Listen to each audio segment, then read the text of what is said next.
Kent County! Woo! This is a fabulous day, and it's all because of you.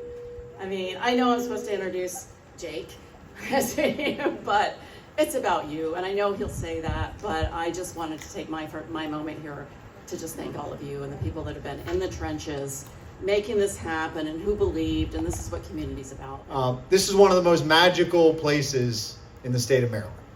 Chestertown is a gem. This is a special place, but let us be reminded that no place is exempt from people experiencing difficulty. No place. Not, imagine anywhere in this state. Not Cumberland, not Salisbury, not Chestertown, not Cheverly, not Potomac. No place is exempt from people experiencing difficulty. And the only way out of that is with a little bit of help.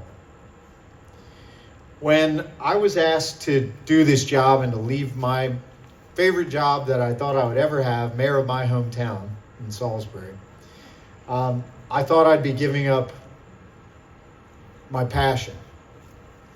But what I found is that all over this state, there is a desperate need for people to be working passionately to house their neighbors.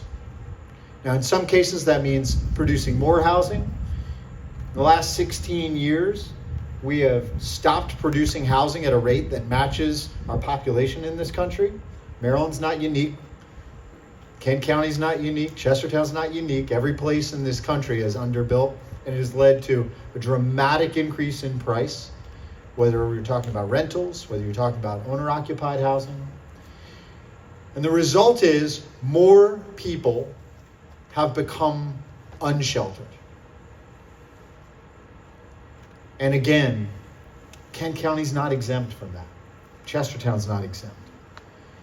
When I joined DHCD, the first thing we did was we listed out our values. Values that align to the Moore-Miller administration. Number one was that every person, every human deserves shelter.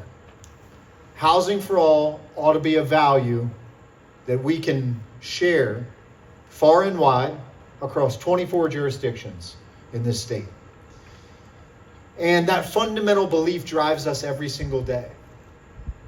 But those solutions, frankly, have very little to do with state government and state policy. Money, yes. Programs, yes. And we're going to talk about that in a minute. We're here for you, okay? Don't worry. We got some resources. But, yeah, right on cue. But here's the thing. When I was a mayor, I figured out that federal law empowered the federal government, state government, and multi-county continuums of care as the primary vehicles through which homelessness would be addressed. But when somebody is in their neighborhood and sees a fellow resident unsheltered, maybe panhandling, begging on the street, down on their luck, are they picking up the phone and calling their United States senator? Probably not. Are they even calling their state senator? Probably not. They're calling their councilman, their commissioner, their alderman, their burgess. You know we have burgesses in Maryland? It's like a mayor. They're calling their mayor. And when they pick up that phone, they're expecting their community to do something about it. They're calling the nonprofit in their community, like Shelter Alliance. And when that doesn't exist, you got to make it. And Carol and Sheila and Beryl and everybody who is involved in this initiative, you made it. Research shows that homelessness rarely exists in isolation. A 2022 study published in JMA by Harvard found that adolescents experiencing homelessness reported significantly higher rates of depression and substance use. That confirms that what we see in our own shelters as well. The homelessness is often compounded with mental health struggles and substance use. So we can't talk about being unhoused and the homeless issue without mentioning these things.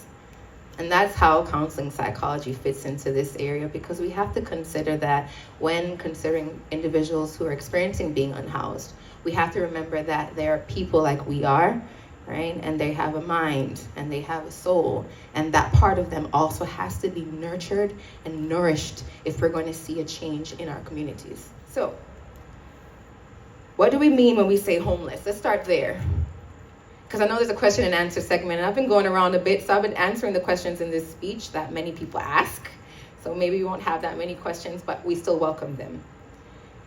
So, being homeless is more than living on the street. It means being unhoused, without a safe, stable, and consistent place to call home. Whether that's in a shelter, a car, the woods, or couch surfing in someone's spare room. If you're in any of these conditions, you will be considered being unhoused. Nationally, homelessness affects many groups. According to the most recent Housing and Urban Development Report, single men make up the largest portion of the homeless population, followed by women with children, single women, and the elderly. Yes, the elderly. That is a group that is climbing quickly.